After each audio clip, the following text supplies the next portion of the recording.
This is Joe Pryor, the virtual real estate team in Oklahoma. And, the thing is there's a word that is used in the art of war and just about anything, which is called strategy.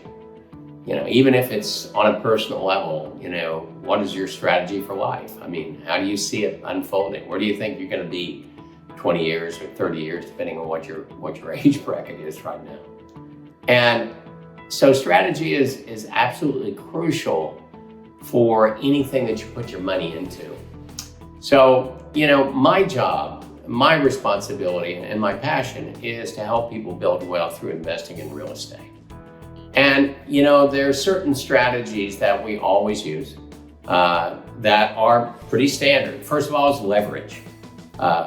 What we have to figure out right now, especially with the higher interest rates, is what level of down payment do you make that adds to your closing costs. So for instance, a lot of things we're doing right now is 25% down, sometimes 40% down, because what we can do is lower that 30-year fixed rate.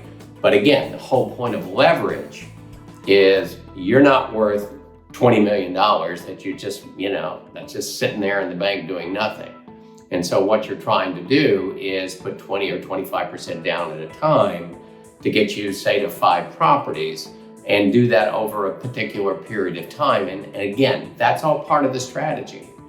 What's the timeline on terms? We know we're going to start with the first property, but when's the second? When's the third? How do we go about this?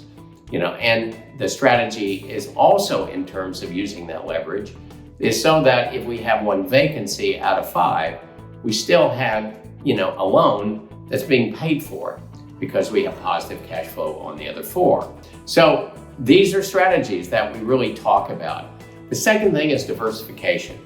So diversification can mean a couple of things in terms of the strategy of creating wealth. Number one, it could be buying in different markets, in different real estate markets. It also could be buying different kinds of properties. For instance, I have people right now that own single families, duplexes, and quadruplexes.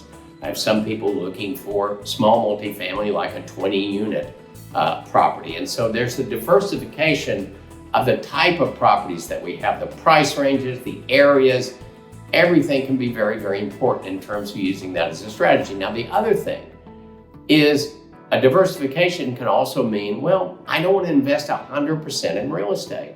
And that's a pretty good strategy. There is the stock market, which right now, a little problematic, but not always. If you invest at the right time in a quality company like an Apple, a Microsoft, a blue chip type company, you may be very much okay. Or right now with higher interest rates, maybe something can pay you 6 or 7% at this time, and that's something else to put your money into. And so diversifying your portfolio can mean more than just buying different kinds of real estate in different cities. It can also mean different types of investments that you're combining together. And so this is the part of the strategy that we always want to talk about. I would be totally self-serving for you if I said, look, you're going to work with me and all you're going to be doing is buying real estate. Now, some people do that, and that's fine if that's their strategy that they want to use. But when you and I talk, we're going to be talking about that level of diversification. We're talking about using leverage, which is using, the bank's money, how to create this wealth in various ways, but also how to protect ourselves. So strategy is key, and strategy is something right off the bat that you and I are going to talk about.